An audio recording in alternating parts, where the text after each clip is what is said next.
క్యాన్సర్‌కి ఆల్టర్‌నేటివ్స్ వస్తున్నాయి. ఒక పక్కన ఏదో వ్యాక్సిన్స్ అన్నారు.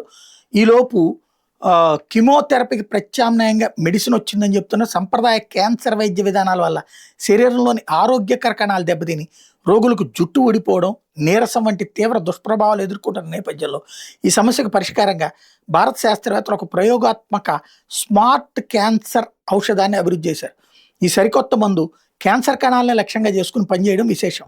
IIT Guwahati, institute of advanced study in science and technology పరిశోధకులు సంయుక్తంగా RK-251 పేరుతో ఈ మెడిసిన్ అభివృద్ధి చేశారు. ఈ పరిశోధన బృందానికి doctor Ashish Bala, doctor KP బాబక్ నాయకత్వం వహించారు. ఈ పరిశోధన వివరాలు ప్రతిష్టాత్మక అంతర్జాతీయ జర్నల్ ఆఫ్ మెడిసిన్ కెమిస్ట్రీలో ప్రచురితమయ్యాయి. క్యాన్సర్ కణాల్లో రియాక్టివ్ ఆక్సిజన్ స్పీసిస్ అనే ఓ రసాయన అణువుల స్థాయిలు చాలా ఎక్కువగా ఉంటాయి.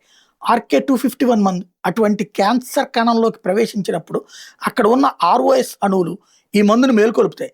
దీంతో మందు క్రియాశీలమై వెంటనే తన లోపల ఉన్నటువంటి NBDHEX అనే శక్తివంతమైనటువంటి క్యాన్సర్ నిరోధక సమ్మేళనాన్ని, ఔషధాన్ని క్యాన్సర్ కణం లోపల విడుదల చేస్తుంది. క్యాన్సర్ కణాలు చనిపోకుండా బతకడానికి, ఇతర చికిత్సలను తట్టుకుని నిలబడడానికి కొన్ని ప్రత్యేక ప్రోటీన్లను వాడుకుంటాయి. ఈ NBDHEX ఆ ప్రోటీన్ల పనితీరుని పూర్తిగా అడ్డుకుంటుంది. దీనివల్ల క్యాన్సర్ కణాలు బలహీనపడి నశిస్తాయి. సాధారణ ఆరోగ్యకర కణజాలాల్లో ROS అణువులు తక్కువగా ఉంటాయి కాబట్టి అక్కడ ఈ మందు పనిచేయకుండా ఉంటుంది. కేవలం క్యాన్సర్ కణాల లోపలే ఇది పనిచేయడం వల్ల శరీరంలోని మంచి కణాలకు హాని జరగదు. పరిశోధనశాలలో నిర్వహించిన ప్రాథమిక ప్రయోగాల్లో ఈ ఔషధం రొమ్ము క్యాన్సర్ కణాల మీద అద్భుత ప్రభావాన్ని చూపించింది. అదే సమయంలో సాధారణ ఆరోగ్యకర కణాల మీద దీని ప్రభావం చాలా తక్కువగా ఉన్నట్టు తేలింది.